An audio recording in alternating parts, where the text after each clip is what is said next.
We generally come up with clever titles, and then we should stop there. And then we have to figure out, what did we mean? And the Mediated Polis speaks, the language of neighbors, is such an example. And we have the additional burden now, not just of trying to explain what we're talking about, but we're going to try very hard to link it to general semantics, the theme of this conference. Over the years, we've frequently been asked the annoyingly fair question, what is urban communication? And equally annoyingly, we don't know how to answer that. But that doesn't stop us anyhow. We have developed an array of answers and coping mechanisms, and today we turn to the concerns of general semantics in an effort to evaluate urban communication, urban communicators, and their relationship and duties to neighbors and neighborhood. Now, urban is a term that has all sorts of definitions, shifting definitions, it seems, which generally relate to cities and to population density. And cities are about administration and organization, but ultimately, cities are about people. And we find ourselves asking, why do cities exist? Cities were invented for people. They're about people. They're chosen by people. They're made by humans for safety, for cohesion, for solidarity, for coexistence. And they are sustained and they grow through social behaviors. But today, we ask, if the map is not the territory, is the mediated polis not the city? So hang in with us there. That's how we're framing this. Well done. Now, thanks. Someone had to say that. Now, urban is about cities, and cities are about communities and people. We've established that. And part of what we've become interested in is the naming of those people in cities and the significance of that naming. Cities are composed of neighborhoods, and they're populated by neighbors. Now, we started looking at dictionary definitions and the etymology of words like neighbor and neighborhood. And, we find overwhelmingly that we keep returning to the concept of people living or located nearby. And from the Old English, we've got urban dwellers that deal with the idea that proximity is the key. It is a place, it's a region, it's nearby. The section of a town close by. When we look at the etymology, we go back to the idea of proximity, and it's associated with neighborly conduct and mutual friendliness. Well, we're tempted at this juncture to stop, and share this wonderful 1952 film by Scottish-Canadian filmmaker Norman McLaren. I don't know how many of you know this extraordinary filmmaker. It was produced by the National Film Board of Canada. And the moral is love your neighbor. And here we have two neighbors living peacefully in adjacent cardboard houses when a single small flower blooms between the houses. And then they fight each other to the death over ownership of that flower. And do we have time to show a little bit of it? Let's see if we can show a portion. Well, we'll go on. Yeah, we'll go on. But I recommend, if you have a moment, you can get it on YouTube or something like that. Go watch this film. It's quite extraordinary. I'm sorry. It's the film itself. It starts out with these peaceful coexistence, and the part that we wanted to show you was the most violent because it really ends with the neighbors battling to their death, literally, and the last shot is of two graves with two separate flowers. So, okay, so we come back to the moral of the film that clearly you enjoyed, and the Old English word for neighborhood, because the Old English word really meant a fellow human being living nearby, similar, common. It emphasized sympathy or confidence. And biblically, we are told to love thy neighbor. Thou shalt love thy neighbor as thyself. Now, more recently, we talk in terms of the hood, or since the 90s, the neighb. So it gets us asking, what is neighborhood in the modern mediated polis? All of this should help us try to figure out what we try to contend with, which is the relationship between the physical city, the social city, and the fact that both of these have become hopelessly entangled over time with the link between the technological and the physical conglomeration of structures, along with the social nature of city inhabitants. And that's become increasingly interdependent. That's kind of at the core of what we've been looking at over these years. Now, we live 1.4 miles apart in the same urban community, Great Neck, immediately outside of New York City in Nassau County. We generally gather in the Gumpert dungeon to research, plot, think, write, eat, and drink a lot of wine. We live in a community consisting of 9 autonomous and interdependent neighborhoods, an area just adjacent to the city of New York. So there are 9 villages, including Great Neck, Kensington, Saddle Rock, and this gets boring, I'll stop. The population of each of these areas ranges from approximately 2,000 to 10,000 people. Now, if you're very clever about this, you can multiply. You can see that we're, at least in this area, we're talking probably about how many? 100,000 people. Now, what we want to go to now is that we turn on the tube, our email, and we get the following. Driver needed. Now, this is a NextDoor Kensington. It's a social media app which we've downloaded. I need someone to drive my mom to her appointments. Most are on Lakeville Road near her home. Is this pathetic enough?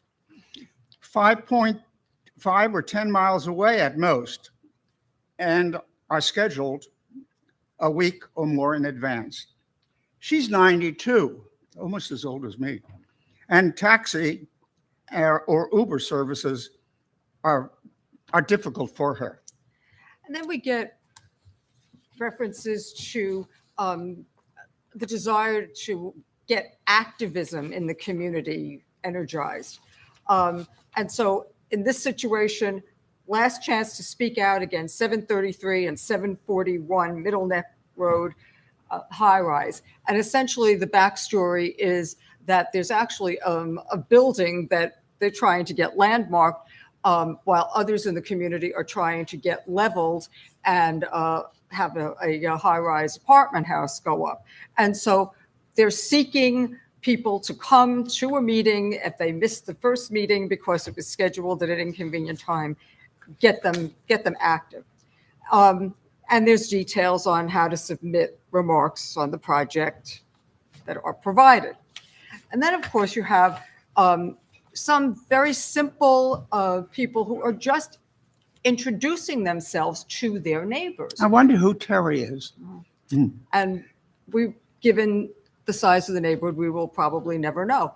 But you have people like Terry, who's telling you that she lives on the Grace Avenue apartments. You have people saying things like, hi, I'm Kathy, nice to meet you. Hi, everybody. I live on Emerson Drive. Then you have other people, I'm going to stick with Terry for a moment. You have other people that go way beyond what Terry deals with. So Terry is reaching out, but what we find particularly interesting is even beyond reaching out, you have people who are making some real personal revelations. So you have someone, for example, say, losing a parent and then taking anti-anxiety meds to sleep and then feeling worse. My mother died and I was put on Klonopin for sleep, but now it seems it is really not helping. She was my only family and I am so down. Anyone else go through this? I don't do well on antidepressants, but the emotional pain is terrible. I've lost weight and have no other family. Then you have others that are actually looking for some kind of a face-to-face connection. And so Sherry is looking for a cycling buddy to actually get out and, lo and behold, meet in physical space with a neighbor. And what you find is that there are people in the neighborhood in various ways trying to meet various needs, reaching out to their neighbors. There's a great deal of traffic on the site, and sometimes, like I said, even suggesting, lo and behold, actual meetings of participants. So we get to the punchline. NextDoor is part of a national movement or an international movement, part of a carefully choreographed community visit. There are thousands of NextDoors. Their information is intriguing and sad sometimes. Their chief operating officer, Sarah Fry, has written the following. As a society, we have become worse at connecting face-to-face and building impactful relationships with one another. Belonging to a universal human need, and in every corner of the world today, people are yearning to feel more connected with real people in real places, in real ways. I emphasize real for a moment. So how can we work together, she says, to combat the social isolation that we feel and forge a more connected world?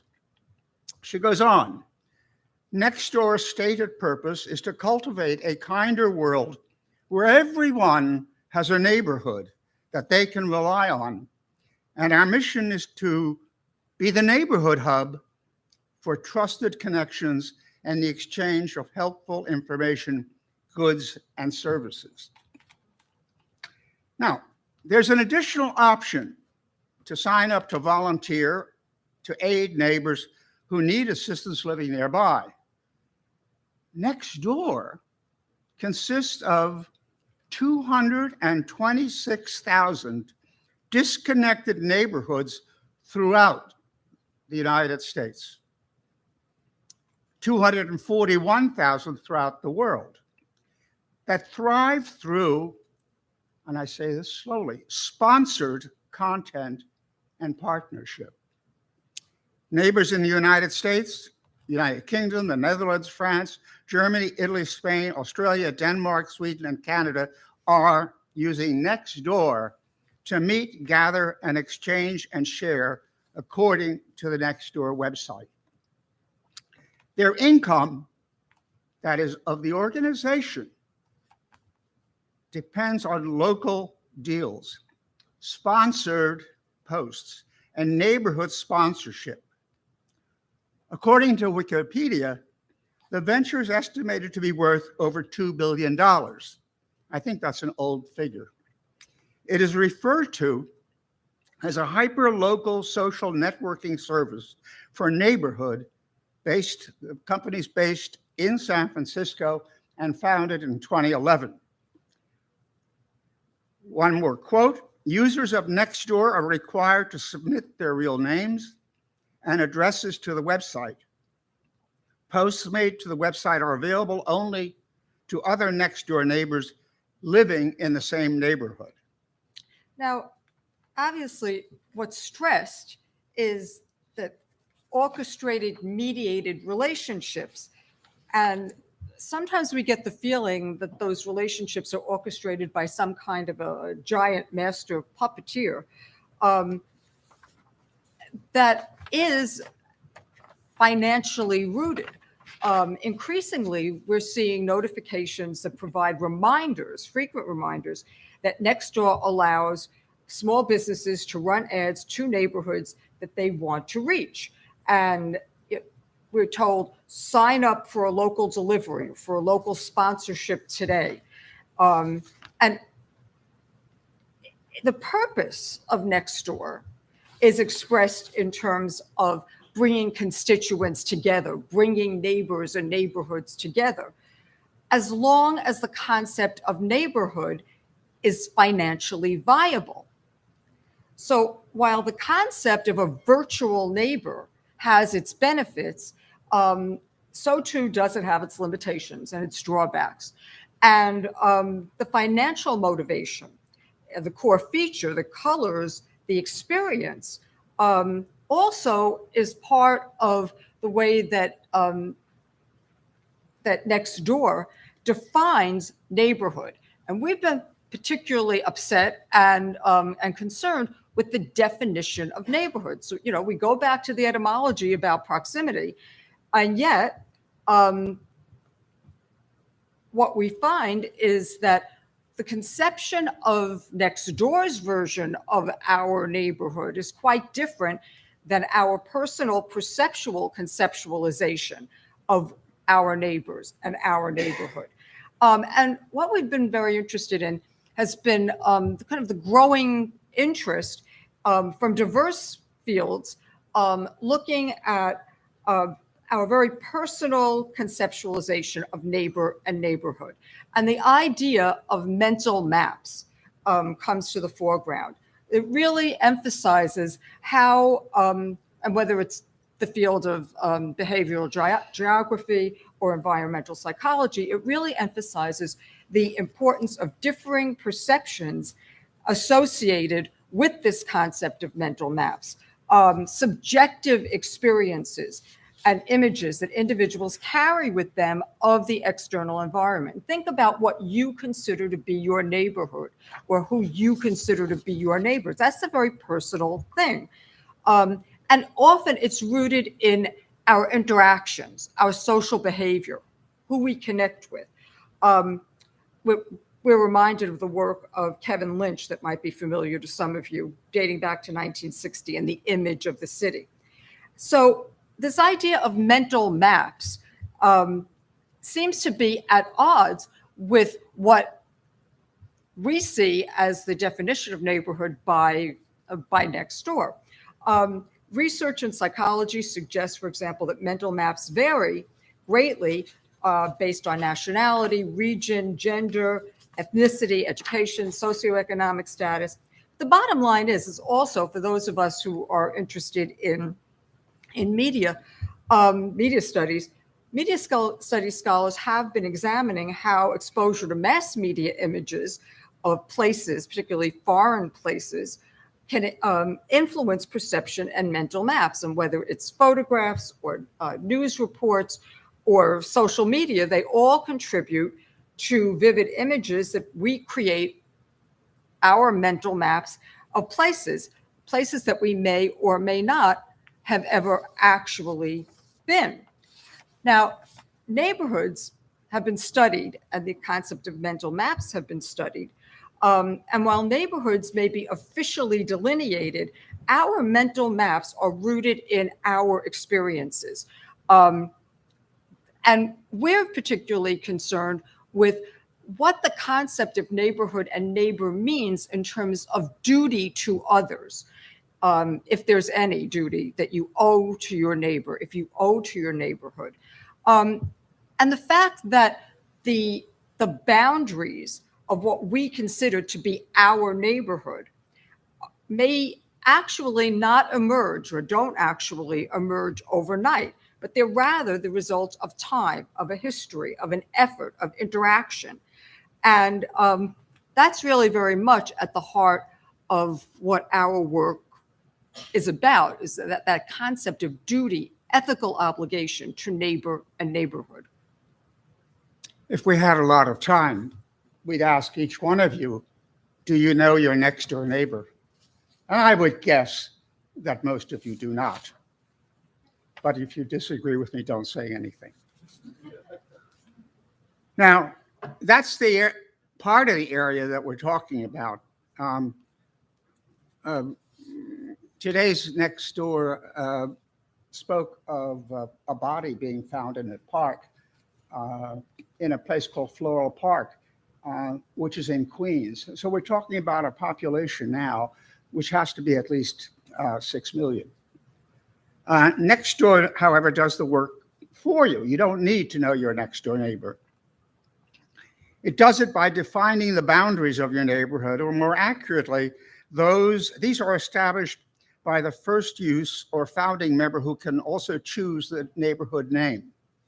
However, NextDoor, quote, reserves the right to make corrections to names and boundaries based on feedback from other neighbors, or to adhere to NextDoor guidelines on neighborhood themes. The founders are told that NextDoor boundaries and names should, to the extent possible, reflect the traditionally accepted boundaries and names for a neighborhood, while the Help Center provides instructions for changing neighborhood boundaries. The default boundaries and name may well not reflect the mental map of the users. NextDoor Kensington, for example, straddles not only diverse neighborhoods within Great Neck, but bleeds into 2 adjacent counties, constituting, we estimate, a population perhaps of 2 million people, and encompasses a massive private cooperative community. And I really don't know whether we want that many neighbors. The population, densities, laws, regulations, and tax structure are quite different from Kensington, leading to a sense of cognitive dissonance or distancing from those neighbors encountered online. So why is our neighbor, who is our neighbor, can be redefined for us. The gradual ebb and flow of neighborhood events and interactions, planned and unplanned, intended or unintended, incidental or accidental, create and are created by rituals. Now, if we had more time, we would go into what our paper deals with, which is the ethics and obligation associated with urban rituals, with rituals associated with neighbors and neighborhood.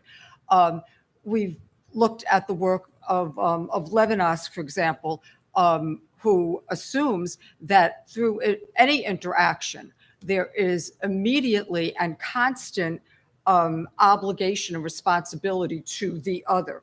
We've also been looking at the urban rituals of neighbors and neighborhood and duty. And that, of course, brings us to the work of James Carey.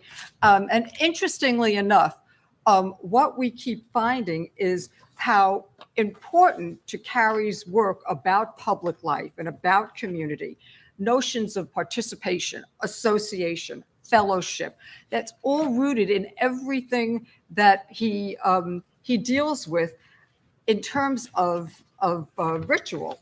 And much of Carey's work and his scholarly endeavors about ritual, he attributes to his early schooling,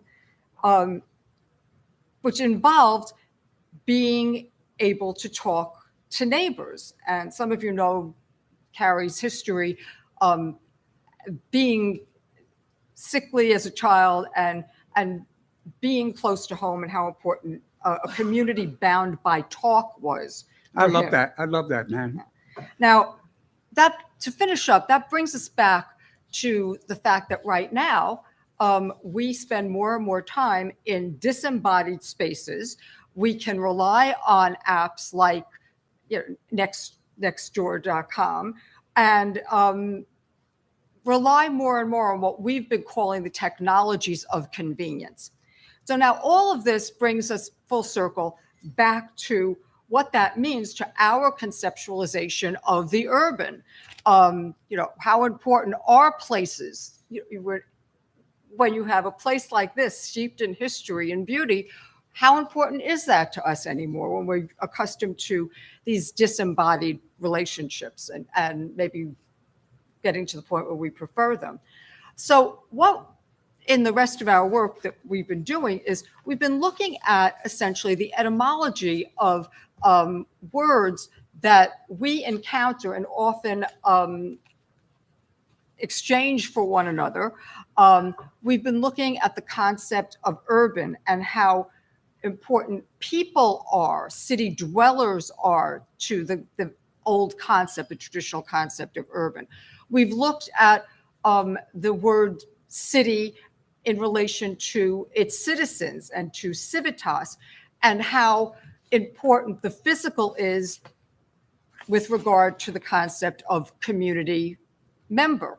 We ultimately went back to our title, looked at the concept of polis and how polis is about public life, organization, administration, and yes, the needs of people.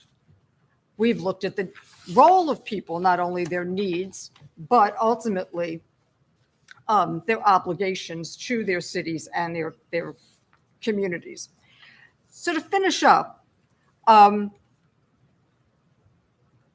we round this out by coming back to the idea that we're concerned with whether the technologies of convenience are invisibly connecting but disconnecting us from our places or in our place-based polis.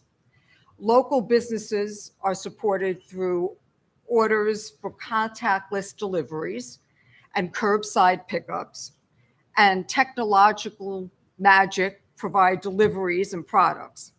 Are the options for connection to virtual neighbors maintaining and updating connection to place, or are these technologies of convenience detaching and disconnecting us from the authentic experience of place and neighbor? And finally, we grapple with the moral ambiguity of mediated interaction and the technologies of convenience. How far does the duty extend to our modern mediated conceptualization of neighbor, of neighborhood, and the mediated polis? And ultimately, if the map is not the territory, does the mediated neighborhood not need to be populated by neighbors? Thank you. Thank you.